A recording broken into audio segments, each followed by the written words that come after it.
ఈరోజు ఈ press meet ద్వారా రాష్ట్రంలో జరుగుతూ ఉన్న కరెంట్ అఫైర్స్ మీద, రాష్ట్రంలో జరుగుతూ ఉన్న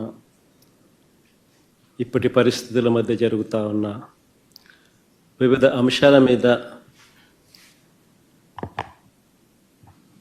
నాణ్యానికి రెండో వైపున, the other side of the coin, రెండో వైపున చూపించే ప్రయత్నం ఈ ప్రెస్ మీట్ ద్వారా రాష్ట్ర ప్రజలందరి దృష్టికి తీసుకొని పోయే ప్రయత్నం చేస్తూ ఉన్నాం. ఎందుకంటే మనం యుద్ధం చేస్తూ ఉండేది ఒక చంద్రబాబుతోనే కాదు, ఒక ఈనాడు, ఒక ఆంధ్రజ్యోతి, ఒక టీవీ5, ఓ చెడిపోయి ఉన్న ఓ ఎల్లో మీడియా వ్యవస్థతో కూడా యుద్ధం చేస్తూ ఉన్నాం. కాబట్టి అటువైపు నుంచి అబద్ధాల మీద అబద్ధాలు చెప్పుకుంటూ వచ్చే ప్రయత్నాలు జరుగుతూనే ఉంటాయి. కాబట్టి నాణ్యానికి రెండో వైపును కూడా అప్పుడప్పుడు తెలియజెప్పే కార్యక్రమాలు కూడా జరుగుతూ ఉండాలి. ఎన్నికలకు ముందు చంద్రబాబు గారి డైలాగులు మనం విన్నప్పుడు, చూసినప్పుడు మనందరికీ కూడా అప్పట్లో కనిపించింది, వినిపించింది చంద్రబాబు నాయుడు గారి నోట నా చేతిలో అభివృద్ధి మంత్రం ఉంది, సంపద నేను సృష్టిస్తాను, సంక్షేమ పథకాలన్నీ కూడా నేను అమలు చేస్తాను, జగన్ చేసేటివన్నీ కూడా నేను ఇస్తాను, అంతేకాదు జగన్ కంటే ఎక్కువ కూడా నేను చేస్తాను అని చెప్పి ఎన్నికలకు ముందు, కరెక్ట్గా సంవత్సరం ముందు చంద్రబాబు నాయుడు గారు చెప్పిన మాటలన్నీ కూడా మనకు గుర్తుకొస్తాయి. నేనైతే రాష్ట్రాన్ని బాగు చేస్తానని కూడా, జగన్ హయాంలో రాష్ట్రం శ్రీలంక అయిపోయిందని కూడా, ఇటువంటి తప్పుడు మాటలకు కూడా చంద్రబాబు నాయుడు గారు చెప్పుకురావడం కూడా మనం విన్నాం. సరే, చంద్రబాబు నాయుడు గారి 12 నెలల పాలన చూద్దాం. చంద్రబాబు నాయుడు గారి 12 నెలల పాలన చూస్తే రాష్ట్ర ప్రభుత్వానికి సంబంధించిన ఆర్థిక పరిస్థితి ఎలా ఉంది అన్నది మొట్టమొదటగా మొదలెడదాం. మా హయాంలో అయితే కోవిడ్ లాంటి మహమ్మారిని కూడా ఎదుర్కొని మేము రాష్ట్రాన్ని నడపవలసిన పరిస్థితి మా హయాంలో జరిగింది. ఇంతకుముందు ఎప్పుడూ చూడాల కోవిడ్ లాంటిది ఒకటి ఉంటుందని, కోవిడ్ లాంటిది ఒకటి రాగలుగుతుందని, దానివల్ల రాష్ట్రం అతలాకుతలం కాగలుగుతుంది అన్న పరిస్థితులు ఎప్పుడూ కూడా ఎవరు కూడా గతంలో చూడాల. కానీ అలాంటి పరిస్థితుల్లో కూడా రాష్ట్రాన్ని మేము గొప్పగా నడిపామని కూడా చెప్పవచ్చు. గొప్పగా నడుపుతూనే ఒకవైపున సంక్షేమం చూపించాం, మరోవైపున అభివృద్ధిని కూడా గొప్పగా నడుపుతూ చూపించగలిగాం. మా ప్రభుత్వంలో దేవుడి దయతో, ప్రజలందరి చల్లని దీవెనలతో మేము చేయగలిగిన మంచి వల్ల ప్రజల కొనుగోలు శక్తి పెరిగింది, పెట్టుబడులు కూడా దానివల్ల పెరిగాయి. ఈ రెండింటినీ ప్రామాణికంగా తీసుకునే ప్రతి అడుగు కూడా మేము అప్పట్లో వేయడం జరిగింది. కానీ చంద్రబాబు గారి పాలన చూస్తే, ఈ సంవత్సర కాలం పాలన, తన పాలన చూస్తే, కాగ్ విడుదల చేసిన నివేదికను గమనించినట్లయితే ఎక్కడా కూడా అభివృద్ధి కనిపించదు, ఎక్కడా కూడా సంక్షేమం ఊసే అంతకన్నా ఎక్కువ కూడా కనిపించదు. బాబు గారి పాలనంతా కూడా ఈ సంవత్సర కాలంలో మోసాలతో నడిపిన, ప్రజలకిచ్చిన హామీలన్నీ కూడా ఎగరకొడుతూ మోసాలతో గడిపిన పాలనే కనిపిస్తుంది. రాష్ట్రానికి సంబంధించిన ఒకసారి స్టేట్స్ ఓన్ రిసోర్సెస్, SOR, ఒకసారి గమనించినట్లయితే టేబుల్ మీ అందరి ముందర కూడా టేబుల్ కూడా చూపిస్తూ ఉన్నాం. ఈ 12 నెలల కాలంలో స్టేట్స్ ఓన్ రెవెన్యూస్ కనుక గమనించినట్టయితే, అంటే tax revenues, non tax revenues, ఈ రెండింటినీ కలిపితే స్టేట్స్ ఓన్ రెవెన్యూస్ అంటారు.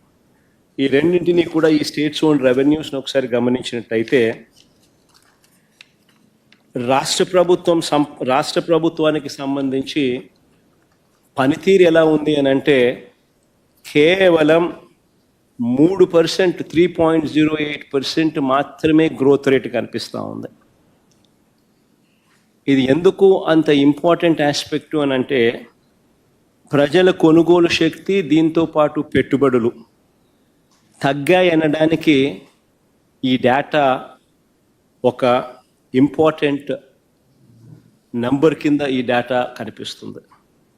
అదే ఒకసారి దేశం వైపు ఒకసారి చూస్తే ఇంకా ఆశ్చర్యం కల్పిస్తుంది. దేశం తీసుకుంటే దేశంలో దేశానికి సంబంధించిన gross tax revenues, non tax revenues దేశానికి సంబంధించి చూస్తే లాస్ట్ ఇయర్ కన్నా ఈ సంవత్సరం ఏకంగా 13.76% గ్రోత్ రేట్ కనిపిస్తుంది. అది ఈ పక్కన రైట్ సైడ్ దేశానికి సంబంధించిన డేటా. అందులో 32,50,181 non tax revenues and non tax revenues of central government ఉంటే 2025 ఫైనాన్షియల్ ఇయర్లోకి వచ్చేసరికి ఫిబ్రవరి 2025కి వచ్చేసరికి 36,97,545 అంటే 13.76% పెరుగుదల కనిపిస్తుంది. మన రాష్ట్రంలో చూస్తే కేవలం 3.08% మాత్రమే స్టేట్స్ ఓన్ రెవెన్యూస్ పెరుగుదల కనిపిస్తూ ఉంది. మరి ఇంత దారుణంగా చంద్రబాబు నాయుడు గారి పనితీరు ఉంది అని చెప్పడానికి ఇదొక నిదర్శనం. ఎందుకనంటే రాష్ట్రానికి సంబంధించి రావాల్సిన ఆదాయాలన్నీ రాష్ట్ర ఖజానాకు రావడం లేదు. ఇవన్నీ చంద్రబాబు నాయుడు గారు అని గజ దొంగల ముఠ జోబుల్లోకి పోతా ఉందన్న దానికి ఒక ప్రస్ఫుటమైన నిదర్శన ఈ డేటా. ఇదే మాదిరిగా ఇంకొక డేటా కూడా ఒకసారి గమనిస్తే చంద్రబాబు నాయుడు గారి హయాంలో అప్పులు ఎంత తీసుకొచ్చాడు, దీనికన్నా ముందు ఫిగర్ ముందు స్లైడ్. చంద్రబాబు నాయుడు గారి హయాంలో అప్పులు ఈ సంవత్సరానికి సంబంధించి విత్ ఇన్ ద ఎఫ్ఆర్బిఎం బడ్జెట్లో ఆయన చేసిన అప్పులు ఎంత, సిమిలర్గా దాని ముందు సంవత్సరం అంటే చంద్రబాబు నాయుడు గారికి ముందు సంవత్సరంకి సంబంధించిన అప్పులు ఎంత అని చూస్తే అప్పులు మా హయాంలో ఆ చివరి సంవత్సరంలో 67,720 కోట్లు చేస్తే ఈ పెద్ద మనిషి ఈ 12 నెలల కాలంలో ఆయన చేసిన అప్పులు ఏకంగా ఈ ఫైనాన్షియల్ ఇయర్లో తాను చేసిన అప్పులు 81,597 కోట్లు.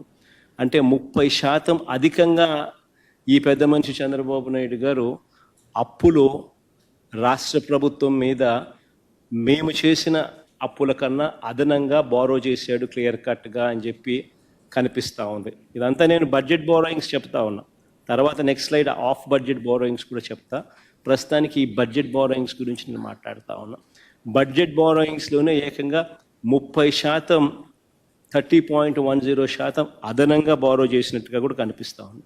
సిమిలర్గా చంద్రబాబు నాయుడు గారి హయాంలో ఈ 12 సంవత్సరాలలో క్యాపిటల్ ఎక్స్పెండిచర్ అంటే మూలధన వ్యయం ఒకసారి గమనిస్తే దాని ముందు సంవత్సరంలో వైఎస్ఆర్సీపీ గవర్నమెంట్ ఉన్నప్పుడు 23,330 కోట్లు మూలధన వ్యయం చేస్తే చంద్రబాబు నాయుడు గారి హయాంలో ఆ క్యాపిటల్ ఎక్స్పెండిచర్ కేవలం 19,177 కోట్లు అంటే -17.80%, అంటే -17.80% చేశాడు. అంటే ఎక్కడికి పోతా ఉన్న ఈ డబ్బులు చంద్రబాబు నాయుడు గారి జోబిల్లోకి, ఆయన గజదొంగల ముఠా జోబిల్లోకి పోతా ఉన్న ఈ డబ్బులు అని చెప్పడానికి ఇవన్నీ కూడా డేటా వెరీ క్లియర్గా కనిపిస్తూ ఉంది. చంద్రబాబు నాయుడు గారు రాష్ట్రాన్ని అతలాకుతలం చేస్తూ ఉన్నాడు అన్నది కూడా ఈ డేటా ప్రస్ఫుటంగా కూడా తెలియజెప్తా ఉంది. ఇంకా నెక్స్ట్ స్లైడ్ ఒకటి చూస్తే ఇంకా ఆశ్చర్యకరమైన విషయాలు కనిపిస్తాయి. అదేమిటి అని అంటే 2019 నుంచి 2024 దాకా అంటే వైఎస్ఆర్సీపీ ప్రభుత్వం 5 సంవత్సరాలలో కూడా వైఎస్ఆర్సీపీ ప్రభుత్వం ఎంత అప్పులు తీసుకొచ్చింది అని చెప్పి చూస్తే రాష్ట్ర ప్రభుత్వం వైఎస్ఆర్సిపి హయాంలో రాష్ట్ర ప్రభుత్వానికి సంబంధించిన డైరెక్ట్ గవర్నమెంట్ బారోయింగ్స్ అయినా తీసుకోండి, దానికి అదనంగా గ్యారంటీడ్ బారోయింగ్స్ కూడా, గ్యారంటీడ్ డెట్ కూడా తీసుకోండి, దానికి అదనంగా guaranteed det of public sector undertakings కూడా తీసుకోండి, దానికి అదనంగా non guaranteed det of public sector undertakings కూడా తీసుకుంటే కూడా చూసినట్టయితే చంద్రబాబు నాయుడు గారి హయాంలో ఆయన దిగిపోతూ 3,90,000 కోట్ల 247 కోట్లు మాకు ఇచ్చిపోతే, మా హయాం దిగిపోయేసరికి అన్ని రకాల అప్పులు ఇంక్లూడింగ్ నాన్ గ్యారంటీడ్ లయబిలిటీస్ కూడా, అంటే పవర్ సెక్టార్లకు సంబంధించిన నాన్ గ్యారంటీడ్ లయబిలిటీస్ కూడా కన్సిడరేషన్లోకి తీసుకుంటే అది 7,21,918 కోట్ల కింద కనపడి మా 3,32,671 కోట్లు మేము చేసినట్టుగా అనిపిస్తుంది. అదే చంద్రబాబు నాయుడు గారు అంటే 13.57% కంపౌండెడ్ యాన్యువల్ గ్రోత్ రేట్ మా హయాంలో కనిపిస్తుంది. చంద్రబాబు నాయుడు గారు దిగిపోయే నాటికి రాష్ట్రం విడిపోయి చంద్రబాబు నాయుడు చేతుల్లోకి గవర్నమెంట్ వచ్చి ఆ తర్వాత చంద్రబాబు నాయుడు గారు దిగిపోయే నాటికి చూస్తే 1,40,717 కోట్ల అప్పునేది 3,90,247 కోట్లకు ఆయన తీసుకొని పోయి అదనంగా ఆయన 2,49,000 కోట్లు అప్పట్లోనే చేసి 22.63% అప్పులు అప్పట్లోనే అప్పుల సామ్రాట్ కింద పేరు తెచ్చుకున్నాడు. సరే, అప్పుడు గత చరిత్ర. ఇప్పుడు ఎందుకు ఈ కాంటెక్స్ట్ చెప్తా ఉన్నానంటే ఇప్పుడు చరిత్ర చూద్దాం. 5 సంవత్సరాల కాలంలో వైఎస్ఆర్సిపి ప్రభుత్వం మొత్తం కలిసి అప్పు 3,32,671 కోట్లు చేస్తే ఈ 12 నెలల కాలంలోనే చంద్రబాబు నాయుడు గారు అధికారంలోకి వచ్చిన ఈ 12 నెలల కాలంలోనే కింద టేబుల్ చూడండి, 1,37,546 కోట్ల రూపాయలు అప్పులు చేశాడు ఈ పెద్ద మనిషి. అంటే వైఎస్ఆర్సిపి చేసిన అప్పులో ఏకంగా సంవత్సరంలోనే 41% అప్పు ఈ ఒక్క సంవత్సరంలోనే చంద్రబాబు నాయుడు గారు చేశారు. ఒకసారి గమనించినట్టయితే borrowings during financial year 2024-25 81,597 crores, SDL issuances in April 5,750, SDL issuances first week of May 7,000 crores, off budget borrowings through APPFC 710, off budget borrowings through AP Markfed 6,000 crores, off budget borrowings through Civil Supplies Corporation 2,000 crores, off budget borrowings through planned APMDC bonds 3,489 crores so far. Borrowings secured for Amaravati. It's very important. Borrowings secured for Amaravati ఏకంగా 31,000 కోట్ల రూపాయలు, మొత్తంగా కలిపి 1,37,546 కోట్ల రూపాయలు ఈ పెద్ద మనిషి కేవలం ఈ 12 నెలల కాలంలో ఆయన తీసుకొచ్చిన అప్పులు. మేము 5 సంవత్సరాలలో చేసిన అప్పులో 41%, 41% ఈ ఒక్క సంవత్సరంలో ఇప్పటికే పెద్ద మనిషి చంద్రబాబు నాయుడు చేసేసాడు. ఇంకా ఆశ్చర్యకరమైన విషయం ఏమిటంటే ఈ అప్పులు తేవడంలో రాజ్యాంగాన్నే ఉల్లంఘిస్తున్నాడు. అది అన్నిటికన్నా గ్రేవెస్ట్ సిన్ చంద్రబాబు నాయుడు చేస్తా ఉన్నది. ఎందుకనంటే ఈ అప్పులు తేవడంలో రాజ్యాంగాన్ని ఎలా ఉల్లంఘిస్తా ఉన్నాడు అనంటే, రాష్ట్ర వ్యాప్తంగా రాష్ట్రానికి ఉన్న 436 గనులపై హక్కులన్నీ కూడా ఏపీఎండిసికి సంస్థ తీసుకొచ్చి ఆ గనుల విలువ 1,91,000 కోట్లుగా లెక్క కట్టి మొత్తం ఆ గనులన్నింటినీ కూడా తాకట్టు పెట్టి బాండ్లు జారీ చేయడం ద్వారా 9,000 కోట్ల రూపాయలు అప్పులు తీసుకొచ్చే కార్యక్రమం చేస్తా ఉన్నాడు చంద్రబాబు. ఇది ఎందుకు రాజ్యాంగం ప్రకారం తప్పు అని అంటే, రాజ్యాంగంలోని ఆర్టికల్ 293(1) ప్రకారం కన్సాలిడేటెడ్ ఫండ్ను తాకట్టు పెట్టి అప్పు తీసుకునే వెసులుబాటు కేవలం రాష్ట్ర ప్రభుత్వానికి మాత్రమే ఉంటుంది. కానీ అప్పు కోసం చట్ట విరుద్ధంగా ఏకంగా రాష్ట్ర ఖజానాపై అంటే రాష్ట్ర కన్సాలిడేటెడ్ ఫండ్పై ప్రైవేట్ వ్యక్తులకు హక్కులు కనిపించిన చరిత్ర రాష్ట్ర చరిత్రలో కాదు దేశ చరిత్రలో కూడా బహుశా ఎప్పుడు ఉండిండదు. ఇది చట్టరీత్యా నేరం. 293(1) very very clearly, Constitution 293(1) clearly says, subject to the provisions of this article, the executive power of a state extends to borrow within the territory of India upon the security of the consolidated fund of the state within such limits, if any, as may from time to time to be fixed by the legislature of such state by law, and to the giving of guarantees within such limits, if any, as may be so fixed. రాష్ట్ర ప్రభుత్వానికి మాత్రమే exclusive authority ఉంటుంది. అలాంటిది consolidated ఫండ్ను ఏకంగా చంద్రబాబు నాయుడు గారు private వ్యక్తుల చేతుల్లోకి పెట్టడం అన్నిటికన్నా కాన్స్టిట్యూషనల్ బ్రీచ్. అంతేకాదు ఏపీఎండిసి భవిష్యత్తును కూడా చంద్రబాబు నాయుడు గారు అంధకారమయం చేస్తూ ఉన్నారు. ఏకంగా ఏపీఎండిసిని తాకట్టు పెట్టి అప్పులు తీసుకొని వచ్చి ఆ అప్పులను డైవర్ట్ చేసుకుంటూ ఏపీఎండిసిని శాశ్వతంగా కూడా అప్పుల ఊపులేకనట్టే కార్యక్రమం కూడా చంద్రబాబు నాయుడు గారు దగ్గరుండి కూడా చేస్తూ ఉన్నారు. మన ప్రైవేట్ మైన్స్ మీద రాష్ట్ర ప్రభుత్వం మన రాష్ట్ర ప్రభుత్వానికి సంబంధించిన మైన్స్ మీద ప్రైవేట్ వ్యక్తులకు ఆజమాయిషీ ఇస్తూ ఉన్నాడు. తాకట్టు పెట్టి ఈ రూపకంలో తీసుకొచ్చు. ఇది ఇంకొక గ్రేవ్ మిస్టేక్. సరే, ఈ అప్పుల సబ్జెక్టు, ఈ గ్రోత్ సబ్జెక్టు, చంద్రబాబు నాయుడు గారి ఏ రకంగా ఆయన పురోగతి ఉంది అనేది చెప్పడం జరిగింది. ఇంకా ఒక్క అడుగు ముందుకు వేస్తే అవినీతి అన్నది ఎంత తారాస్థాయికి పోయింది రాష్ట్రంలో అన్నది కూడా కొన్ని ఉదాహరణలతో మీ అందరికీ కూడా చెప్తాను. ఈ మధ్యకాలంలోనే అవినీతి ఏ తారాస్థాయికి చేరింది అన్న దానికి నిదర్శనంగా axis energy venture India private limited అనే కంపెనీ, ఒకసారి గమనించినట్టయితే ఇది కాదమ్మా, ఇది కాదు డేటా, ఇది కాదు స్లైడ్, ఇది కాదు.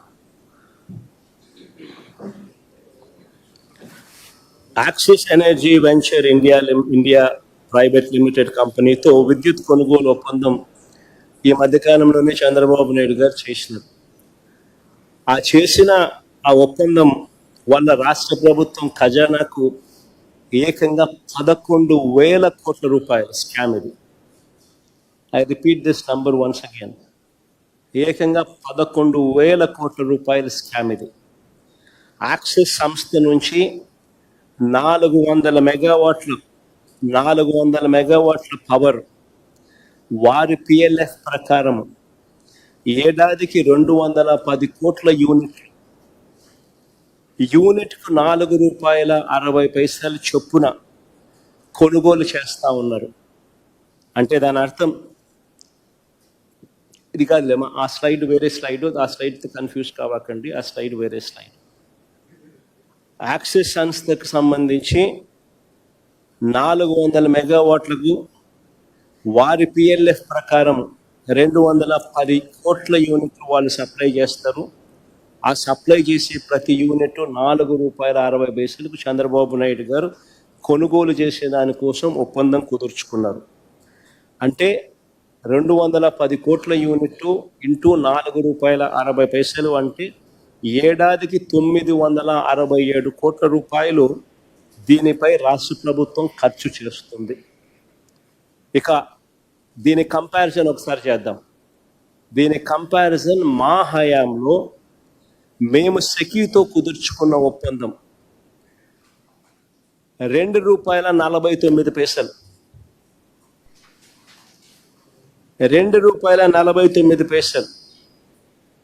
₹2.49తో కంపేర్ చేస్తే, దీనితో పోలిస్తే యాక్సిస్ది ₹4.60 మైనస్ ₹2.49 అని అంటే ₹2.11 అధికంగా చంద్రబాబు నాయుడు గారు కొనుగోలు చేస్తూ 25 సంవత్సరాల పాటు కొనుగోలు చేసేట్టుగా అగ్రిమెంట్ వేసుకున్నారు. అంటే 210 కోట్ల యూనిట్లు ఇంటూ ₹2.11 ఈ వ్యత్యాసంతో మల్టిప్లై చేస్తే సంవత్సరానికి 440 కోట్ల రూపాయల స్కామ్. 25 సంవత్సరాలలో 11,000 కోట్ల రూపాయలు రాష్ట్ర ప్రభుత్వానికి సంబంధించిన ఖజానా నుంచి ప్రైవేటు వ్యక్తులకు చంద్రబాబు నాయుడు గారు దోచిపెడుతూ చంద్రబాబు నాయుడు గారు లాలూచి పడిన పరిస్థితి ప్రస్ఫుటంగా కనిపిస్తూ ఉంది. ఇది ఇచ్చేటప్పుడు చంద్రబాబు నాయుడు గారు చాలా తెలివిగా బీబీబీ అని చెప్పి ఒక విచిత్రమైన బండ్లింగ్ బ్యాంకింగ్ బ్యాలెన్సింగ్ అని చెప్పి ఒక విచిత్రమైన ఆర్గ్యుమెంట్ తీసుకొచ్చాడు. ఆశ్చర్యం కలిగించేదనంటే 4 గంటల పీక్ అవర్స్ పేరు చెప్పి 4 గంటల పీక్ అవర్స్ పేరు చెప్పి మొత్తం 24 గంటలకు ఇదే ₹4.60 చొప్పున కొనుగోలు చేస్తూ స్కామ్ చేస్తూ ఉన్నాడు. ఇది నిజంగా అన్నిటికన్నా దారుణం. పోనీ ఈ బండ్లింగ్ బ్యాంకింగ్ బ్యాలెన్సింగ్ పద్ధతిలో పోనీ దీన్ని కూడా కంపేర్ చేద్దాం. పోనీలే ఈ మధ్యకాలంలో సెకి ఈ మధ్యకాలంలోనే రిలయన్స్ పవర్తో ఇదే పద్ధతిలోనే బండ్లింగ్ బ్యాంకింగ్ బ్యాలెన్సింగ్ అన్ని కలిపి ఈ మధ్యకాలంలోనే వాళ్ళు కూడా ఒక ఒప్పందం చేసుకున్నారు. ఆ ఒప్పందం ప్రకారము సేమ్ ఇదే మాదిరిగానే అది కూడా ₹3.53 కాల్ చేసుకున్నాం. ఈ మధ్య అదిగో డేటా కూడా క్లియర్గా ఉంది.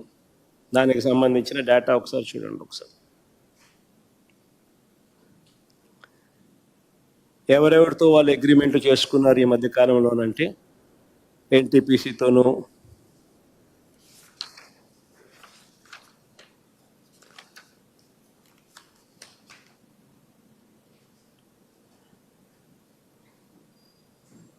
ఇంకా ఏదో 3-4 కంపెనీలు ఏదో రాసినారు.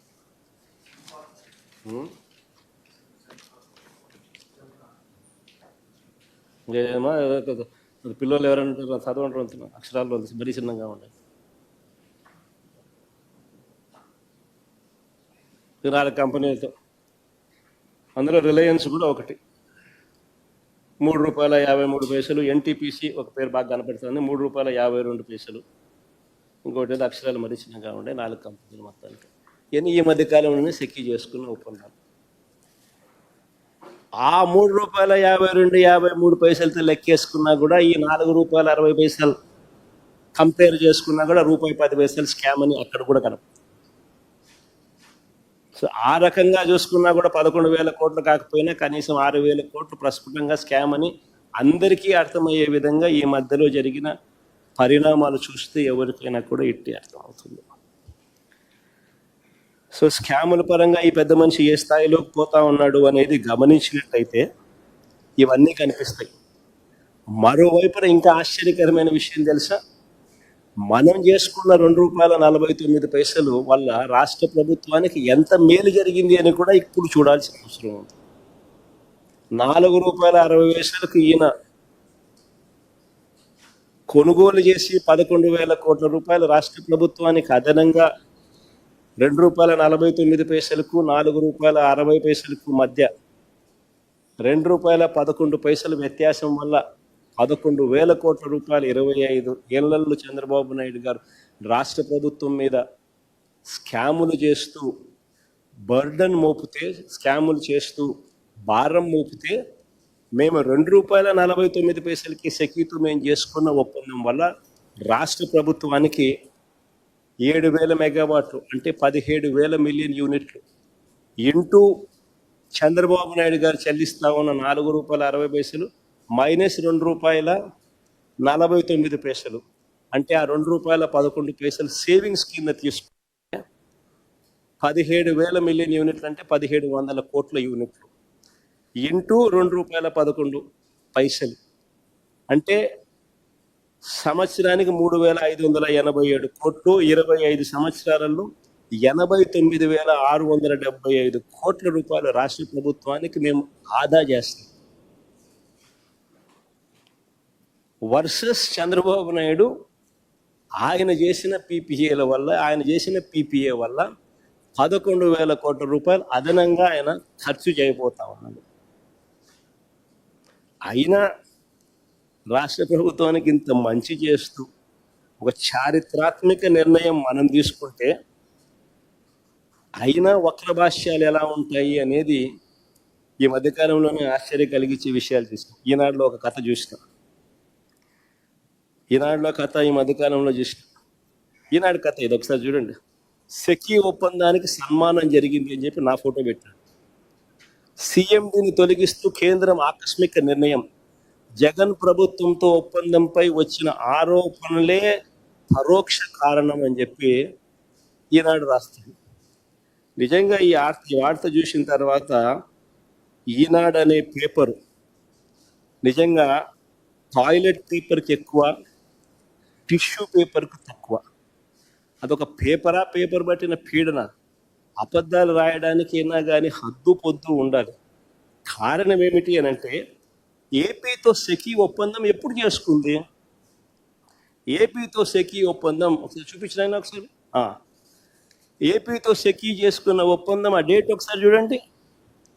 2021 1 డిసెంబర్ 2021 సెకీతో ఏపీ ప్రభుత్వం చేసుకున్న ఒప్పందం 1 డిసెంబర్ 2021లో కుదుర్చుకుంటే ఈ సెకీ ఎవరైతే తీసేశారో, ఇప్పుడు కేంద్ర ప్రభుత్వం ఎవరినైతే సెకీ చైర్మన్గా ఉన్న వ్యక్తిని తీసేశారో ఆ సెకీ చైర్మన్ ఎప్పుడు నియామకమయ్యాడు సెకీ చైర్మన్గా అంటే అది కూడా పక్కనే ఉంది. ఒకసారి చూడండి.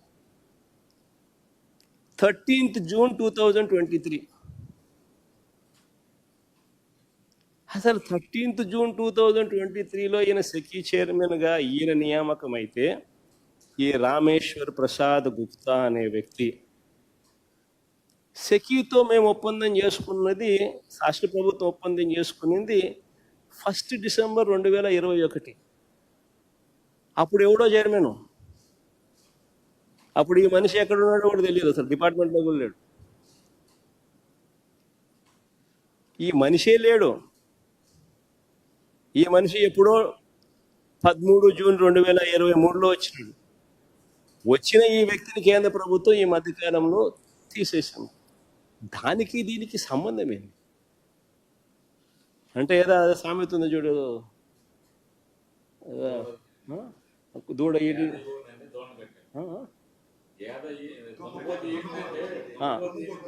దున్నపోతు ఈనిందేనంటే దూడను కట్టేసేయండి సార్. దున్నపోతు ఏమైనా ఎలా భర్తీ ఇవ్వగలుగుతుంది? దూడను కట్టేసేయండి. అట్టగా అసలు ఎవడు లేడు, అసలు మనిషే లేడు. ఈయన 2013 జూన్ 2023లో ఈయన వచ్చినాడు. మన ఏపీ గవర్నమెంట్ సెకీతో ఒప్పందం చేసుకుంది 2021 డిసెంబర్లో చేసుకుంది. దానికి దీనికి సంబంధం లేదు. ఈ మనిషిని కేంద్ర ప్రభుత్వం ఇప్పుడు తీసేస్తే ఈ మనిషి ఈనాడు ముందు బొమ్మ సెకీ ఒప్పందానికి సన్మానం జరిగింది. సీఎండీని తొలగిస్తూ కేంద్రం ఆకస్మిక నిర్ణయం.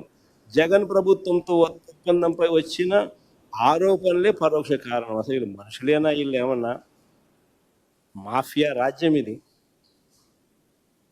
ఈనాడు, ఒక ఆంధ్రజ్యోతి, ఒక TV5, ఒక చంద్రబాబు. ఇది ఒక పేపర్లో వీళ్ళంతా ఒక మీడియా అని చెప్పుకునేదాన్ని సిగ్గుపడాలి వీళ్ళంతా.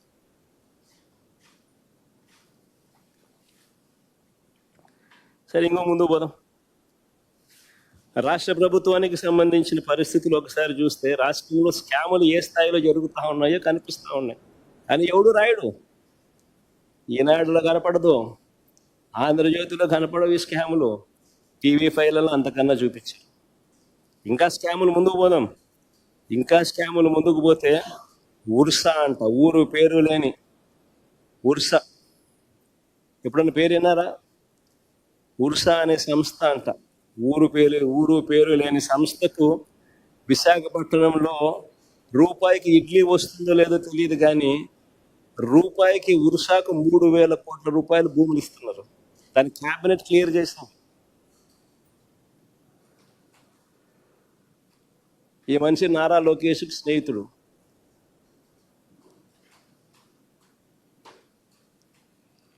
లూలు అంట విశాఖపట్నంలో ఒక మాల్ కట్టడానికి 2,000 కోట్ల రూపాయలు విలువ చేసే భూమిని అప్పనంగా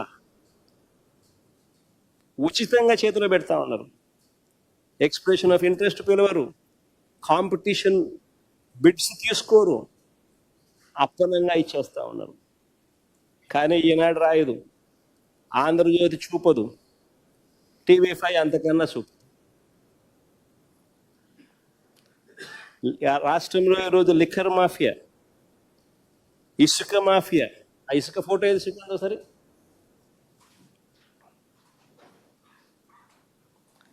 ఈరోజు రాష్ట్రంలో లిక్కర్ మాఫియా, ఇసుక మాఫియా, మట్టి మాఫియా, క్వార్ట్స్, సిలికా, మైనింగ్ స్కాములు, ఇలాంటివి ఎన్నెన్నో. ఇసుక ఒకసారి చూడండి, ఒకసారి మీరే.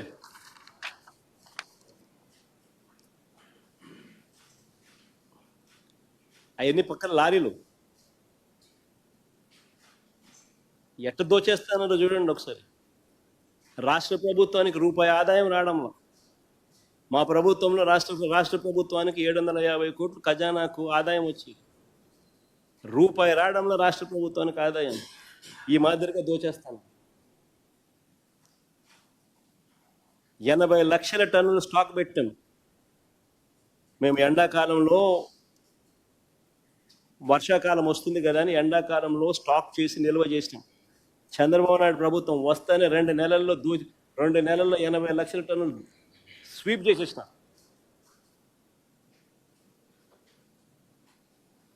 అదే చూడండి ఫోటో.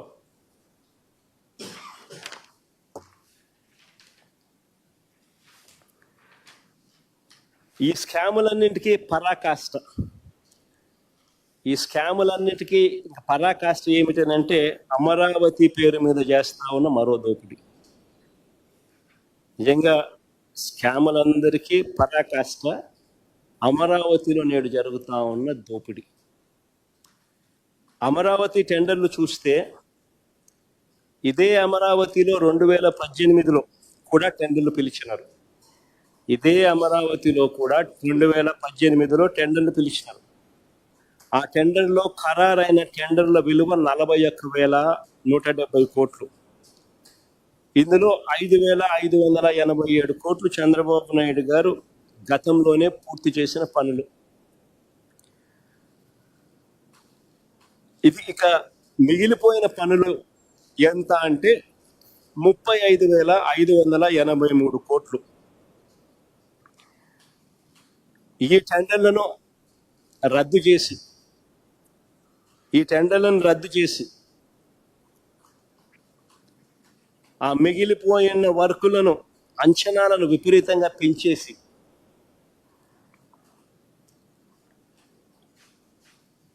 విపరీతంగా దోపిడీ చేస్తా ఉన్నారు.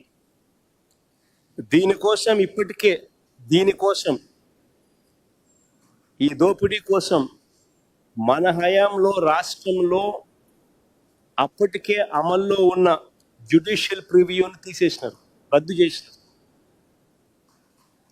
దీనికి అడ్డు రాకూడదు అని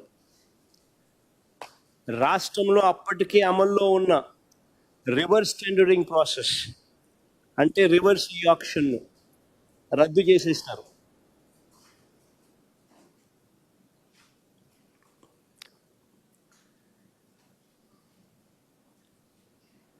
ఈ స్కాములో ఫెసిలిటేట్ చేసుకునే దానికోసం మొబిలైజేషన్ అడ్వాన్స్ని మళ్ళీ తీసుకొచ్చినారు. రాష్ట్రంలో మొబిలైజేషన్ అడ్వాన్స్ ఇచ్చే పరిస్థితి లేదు మన ప్రభుత్వంలో 5 సంవత్సరాలలో, వైఎస్ఆర్సీపీ హయాంలో. చంద్రబాబు నాయుడు గారు స్కాముల కోసం మళ్ళీ మొబిలైజేషన్ అడ్వాన్స్ మళ్ళీ తీసుకొచ్చారు. 10% ఇస్తున్నాడు, 8% తీసుకుంటున్నాడు.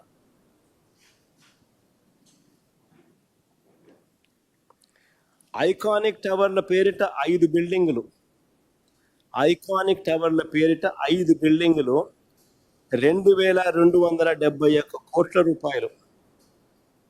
2018లో టెండర్లు పిలిచినప్పుడు వచ్చిన రేటు.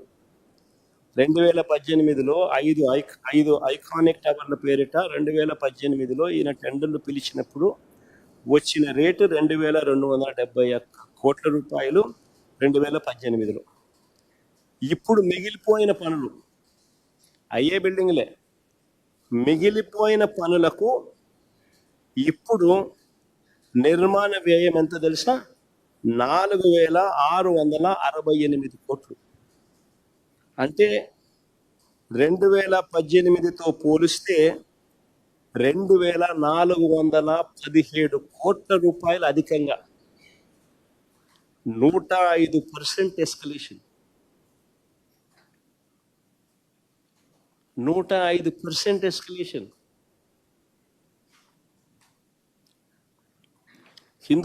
హిందూ పేపర్ క్లిప్పింగ్, మళ్ళా వేరే పేపర్ పెడితే బాగుండదు కదా, కొత్త గొప్ప క్రెడిబుల్ పేపర్ పెడదాంలే అని చెప్పి నిరంతరం ఈయనకు పనులు జరుగుతూ ఉండాలి, నిరంతరం వాళ్ళు బిల్లులు ఇస్తూ ఉండాలి, నిరంతరం వాళ్ళు డబ్బులు ఈయనకి వెనక్కిస్తూ ఉండాలి.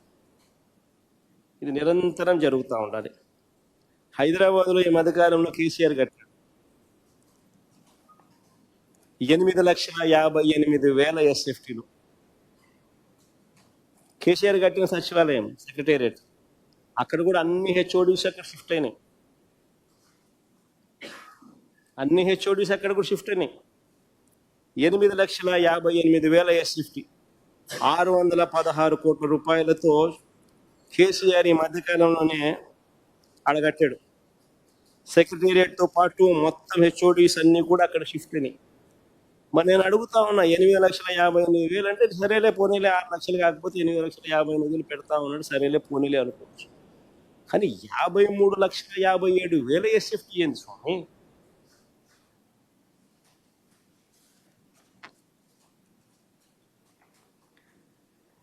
ఇప్పటికే కట్టి ఉన్న అసెంబ్లీ 180 కోట్ల రూపాయలు ఆ డబ్బులు గంగపాలు చేసినట్టు. ఇప్పటికే కట్టి ఉన్న సచివాలయం,